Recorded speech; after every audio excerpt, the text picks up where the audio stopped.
మిర్చి ఫార్మర్ చెప్పాము మా డిమాండ్ మిర్చి ఫార్మర్స్కి మద్దతు ధర ప్రభుత్వం ప్రకటించాలి. ఆ మద్దతు ధరకి ప్రభుత్వమే కొనుగోలు చేయాలి. మార్కెట్ ఇంటర్వెన్షన్ జరగాలి. కేంద్రం ఎప్పుడో ఇస్తుందని ఎదురు చూడడం కాదు. అంతవరకు రైతులు వచ్చి ఉండలేరు. రైతులు ఆత్మహత్యలు చేసుకుంటున్నారు, ఇబ్బందులు పడుతున్నారు. దయచేసి ప్రభుత్వం ఆలోచన చేయాలి అనేది మా డిమాండ్. ఓకే,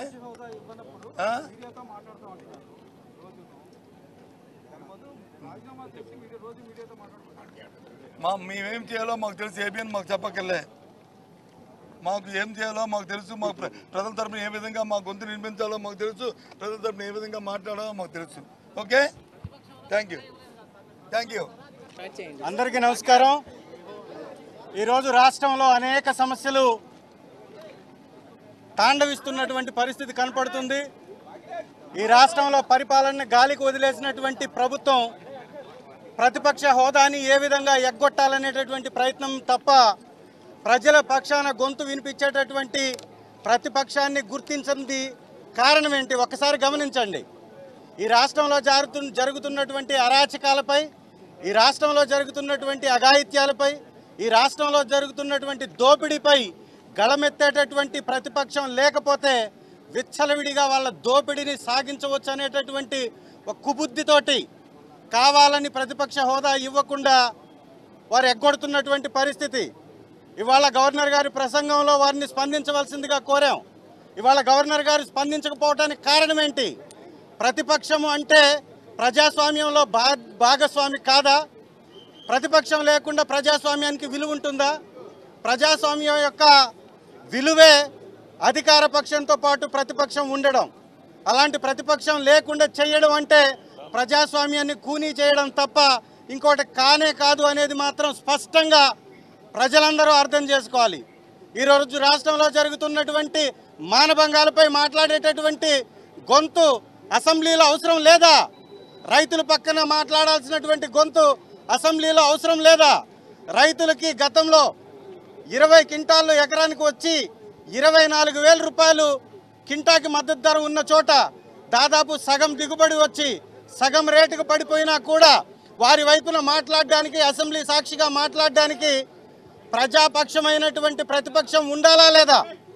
మరి ఇంత సమయం కావాల్సి ఉంటే ఈ సమయాన్ని ఇవ్వకుండా కేవలం మీ యొక్క అధికార మదంతో ప్రతిపక్షం యొక్క గొంతుని తొక్కివేసే ప్రయత్నం చేస్తుంది. ఇది సమంజసమేనా? ఇది ధర్మమేనా? ఈ రాష్ట్రంలో అసలు ప్రజాస్వామ్యం ఉందా?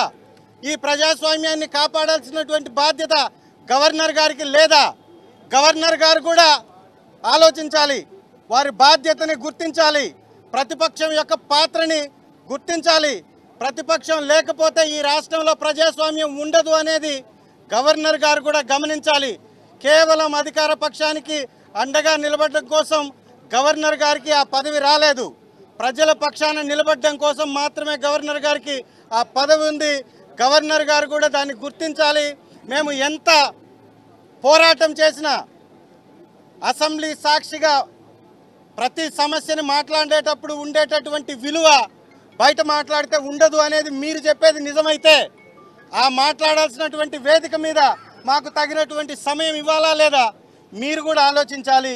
ఇదంతా కూడా ఒక దగాకోరు పరిపాలన సాగిస్తున్నటువంటి కూటమి ప్రభుత్వం యొక్క ఎత్తుగడ, కావాలని ప్రతిపక్షం లేకుండా చేసేటటువంటి ప్రయత్నం తప్ప ఇంకొకటి కానే కాదు. అధికార పక్షానికి 11 మందిని ఎదుర్కొనేటటువంటి సత్తా లేదా? సమాధానం చెప్పేటటువంటి సత్తా లేదా? ప్రతిపక్షంలో ఉన్నా కూడా 11 మందిమే కదా మేము ఉండేది. 11 మందికి కూడా సమాధానం చెప్పలేదా? అంటే మీ తప్పులు బయటపెడతాయనా? మీరు చేసే దోపిడీ బయటపడుతుందనా? మీ అరాచకాన్ని బయట పెడతామనా? ఇందుకేనా అనేది స్పష్టంగా వారి యొక్క చేతల్లోనే కనపడుతుంది. కాబట్టి ఇమీడియట్గా గవర్నర్ గారు ప్రతిపక్షాన్ని గుర్తించాలి. వైఎస్ఆర్ కాంగ్రెస్ పార్టీకి ప్రతిపక్ష హోదా ఇవ్వాలి. ఇస్తేనే గౌరవ మాజీ ముఖ్యమంత్రి గారికి ప్రతి విషయం మీద మాట్లాడేటటువంటి తగిన సమయం దొరుకుతుంది. కాబట్టి అధికార పక్షం యొక్క తప్పుల్ని ఎత్తి చూపగలుగుతాం. కాబట్టి ఖచ్చితంగా ప్రతిపక్ష హోదా ఇవ్వాలని వైఎస్ఆర్ కాంగ్రెస్ పార్టీ డిమాండ్ చేస్తుంది.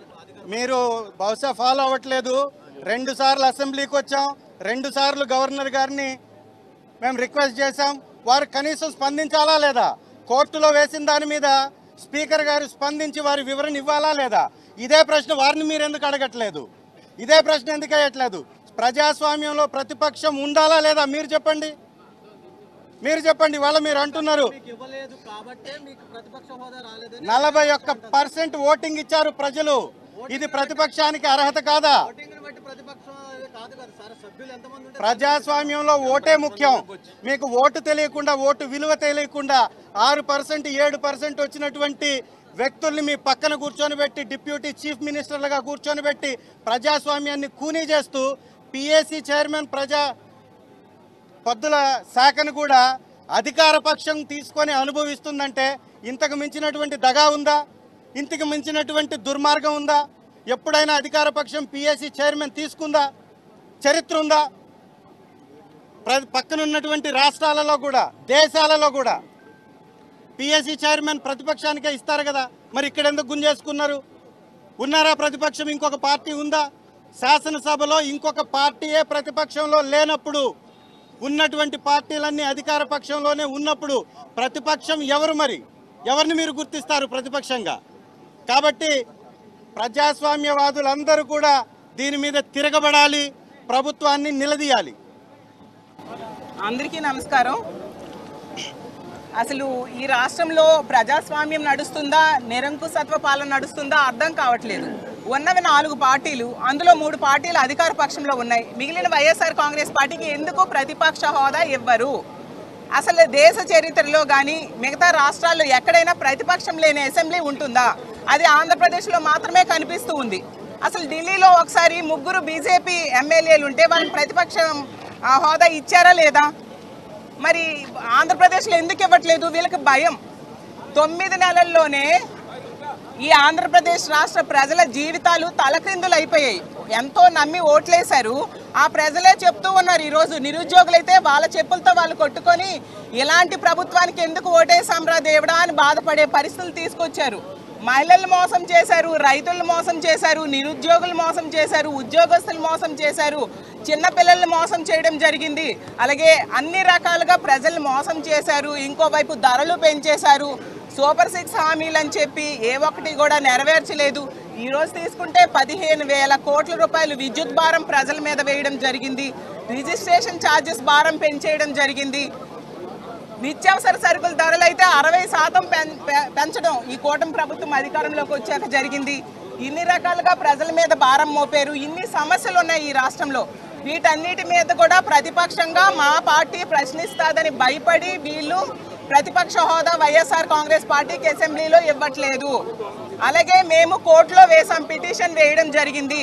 న్యాయంగా 40% ఓట్ షేర్ ఉన్న మా పార్టీకి ప్రతిపక్ష హోదా ఇవ్వాలి అని చెప్పి దానికి కనీసం కౌంటర్ కూడా దాఖలు చేయట్లేదు స్పీకర్ గారు. అంటే ఎంత అన్యాయంగా వ్యవహరిస్తున్నారో అర్థం చేసుకోవచ్చు. కాబట్టి ఖచ్చితంగా ప్రతిపక్ష హోదా మా పార్టీకి రావాలి. ఈరోజు ఈ కూటమి ప్రభుత్వం కేంద్రంతో ఎలియన్స్లో ఉందా లేదా? ఎలియన్స్లో ఉండేటప్పుడు ప్రత్యేక హోదా కోసం ఎందుకు అడగట్లేదు? ఈ కూటమి ఉన్న ఎంపీల మీద కేంద్ర ప్రభుత్వం ఆధారపడి ఉంది. కేంద్ర ప్రభుత్వం వీళ్ళు సపోర్ట్ తీసేస్తే పడిపోతుంది. అలాంటప్పుడు ప్రత్యేక హోదా కోసం డిమాండ్ చేయాలా లేదా? అలాగే పోలవరం ఎత్తును ఎందుకు తగ్గించారు వీళ్ళు? ఎందుకు వీళ్ళు కాంప్రమైజ్ అయిపోతూ ఉన్నారు? అలాగే రాష్ట్రానికి కావాల్సిన హక్కులు ఏమైనా వీళ్ళు అడుగుతున్నారా? వీటన్నిటి మీద కూడా ప్రతిపక్ష పార్టీగా వైఎస్ఆర్ కాంగ్రెస్ పార్టీ అసెంబ్లీలో అడుగుతుందని భయపడి ఈరోజు మీరు ప్రతిపక్ష హోదా మా పార్టీకి ఇవ్వట్లేదు. కానీ మీరు చూస్తూ ఉన్నారు అప్పులు ఎంతగా మీరు పెంచేశారు. ఈరోజు 9 నెలల్లో 1,00,000 కోట్ల పైగా అప్పులు చేశారు. గతంలో పవన్ కళ్యాణ్ గారు అన్నారు అతను ప్రతిపక్షంలో ఉండేప్పుడు కేవలం 50,000 కోట్ల అప్పులకే అప్పురత్న అవార్డు ఇస్తారట. మరి ఇప్పుడు అధికారంలో ఉండి వాళ్ళు 9 నెలల్లో 1,00,000 కోట్ల పైగా అప్పులు చేశారు. మరి చంద్రబాబు నాయుడు గారికి కూడా అప్పురత్న అవార్డు ఇవ్వాలి కదా. అలాగే అన్ని రకాలుగా ప్రజల్ని నెట్ట నిలువుగా మోసం చేశారు. మహిళలకి రక్షణ లేదు, చిన్నారులకి రక్షణ లేదు. డిఎస్సి అని చెప్పారు, ఒక్క ఉద్యోగం కూడా తీయని పరిస్థితి.